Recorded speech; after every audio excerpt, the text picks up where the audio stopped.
everybody, thanks for coming back to my channel. So, I have a different kind of video for you today. It's not anything about makeup today.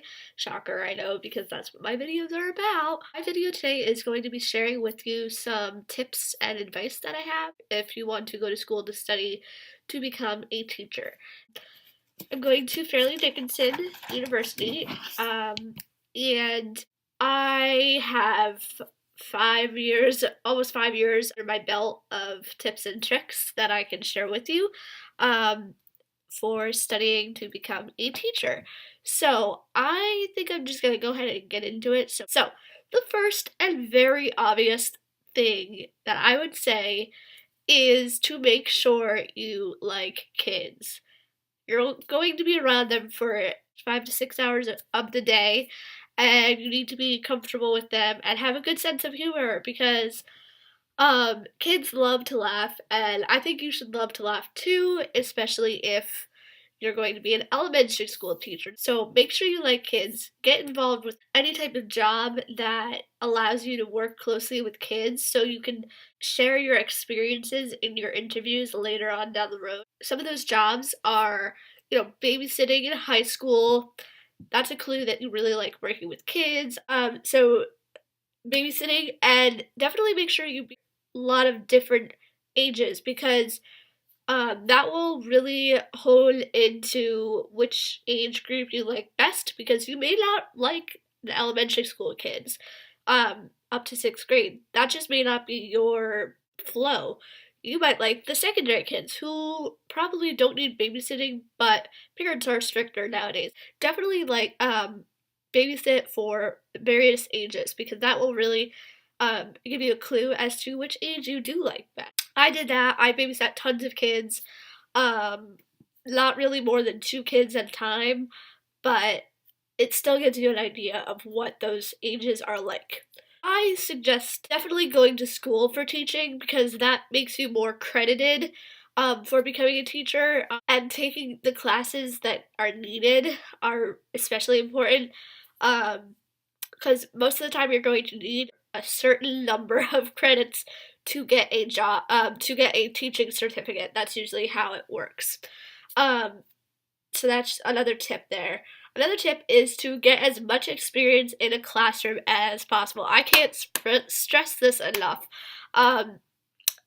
Yes, you do field experience a couple times a week in college, but once you do your student teaching, you have a lot more leeway getting into um, schools just for the experience. For example, where I did my student teaching, I finished it in December, so I can now just kind of ask any teacher I want there to see if I can observe them for a day or 2 days. And of course go back to my class that I was in for 4 months. So just get out there, um, get into as many classrooms as you can, even if it's not like in a school. If you're going to be at a day school, that's good. Please just go in a classroom, see what it's like for a day, see what the teacher really gets their hands into because that's really important since you're going to be a teacher. For example, also work in a camp. That is another great job to have, and especially if you're specialized in a certain activity like rope climbing or arts and crafts, you have to plan ahead. That's more of a teacher kind of job. Now, I have not had a job like that. I have had a job as a camp counselor, which is another great opportunity because you're responsible for maybe 12, 15 kids at a time, and it's just really good experience, and it looks good on the resume too. So just keep those things in mind. And also, when you get into your classrooms, please don't be afraid to teach lessons. It might look really scary and, oh, it's the unknown, like you don't know what it's gonna be. It looks a lot harder than it is because you don't know it. So don't be afraid to do that. And speaking of lessons, when you're asked to teach a lesson in your field experience, which most schools want you to have field experience, which is just experience in classrooms, please prepare for the lesson. I have ran into these kind of issues when I did my student teaching. Please prepare for each lesson, even if it might seem like a piece of cake, have something um, either in your head. For me, I had to have it on a piece of paper because I couldn't remember all that stuff, especially when you're in the moment. You just don't know what's going to come out of your mouth.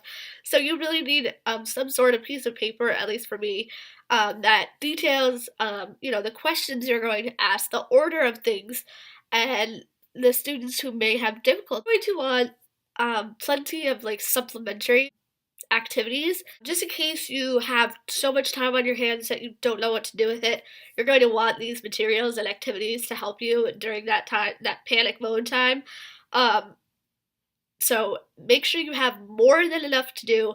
You can always have the next day to do it, especially if you're in the classroom for a week. Yeah, you can have the next day to finish up. It's not a big deal. Teachers do it all the time. Things take more than a day. It's not a big deal. And that's what I learned. You can always push things back. And along with preparing, plan for extra time, plan for closing activities, what you're going to end the lesson with.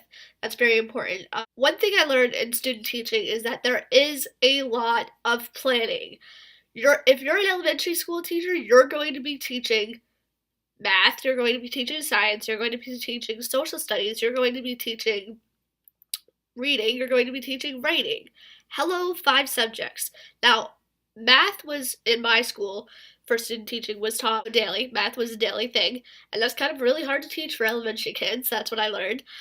Social studies was like 3 times a week. Science was twice.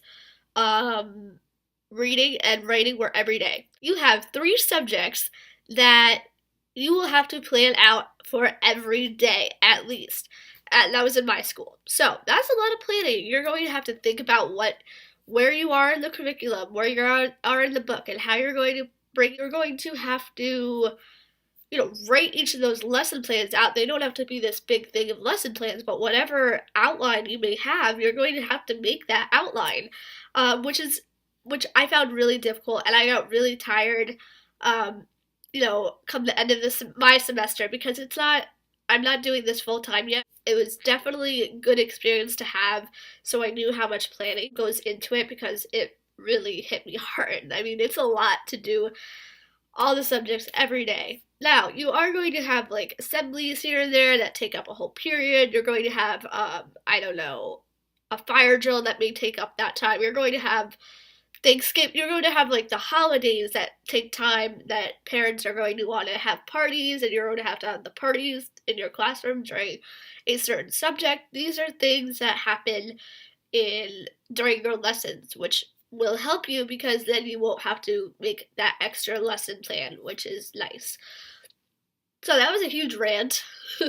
um, but going back to like the lesson planning, remember your audience and the grade level. Make sure these are make sure these are developmentally appropriate lessons.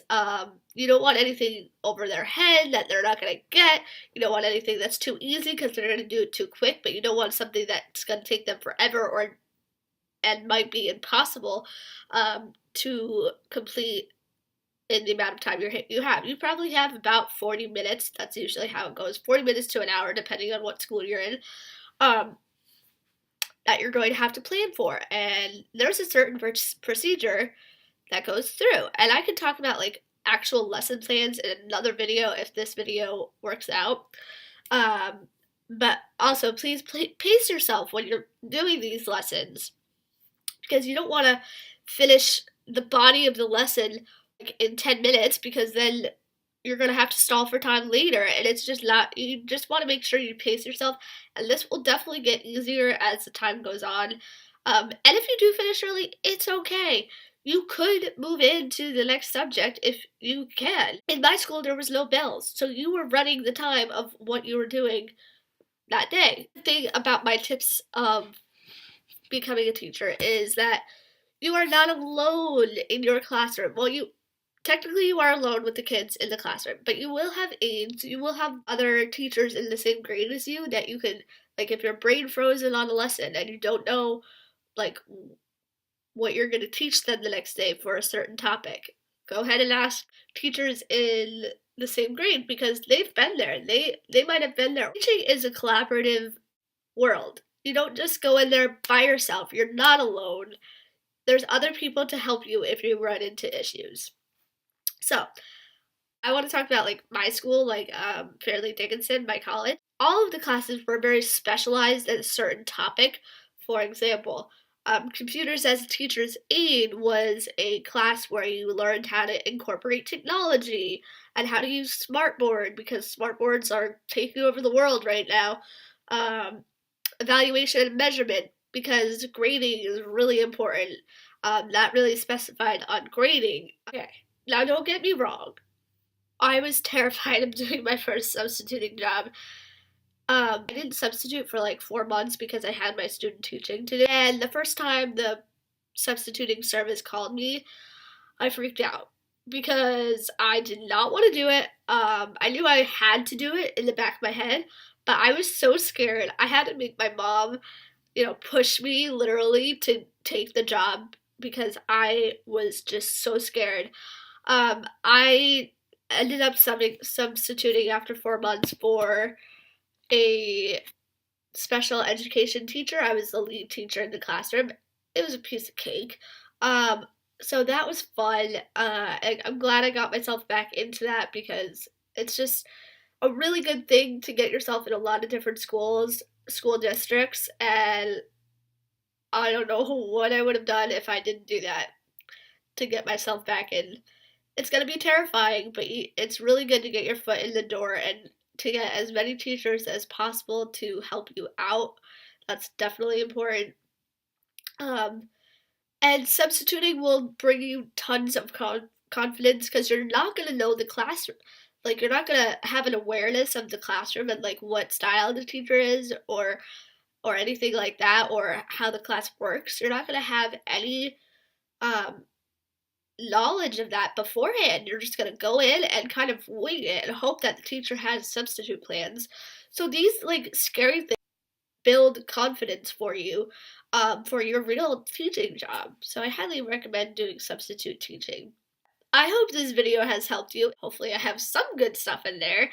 If you would like to see a video on, and also if you would like to see a video on this makeup look, it is coming soon. So don't worry, makeup videos are not going anywhere. They're still here. Just took a little break. I think that's it. So I hope you guys are having a wonderful Thursday afternoon. And I will see you guys in my next video. Bye!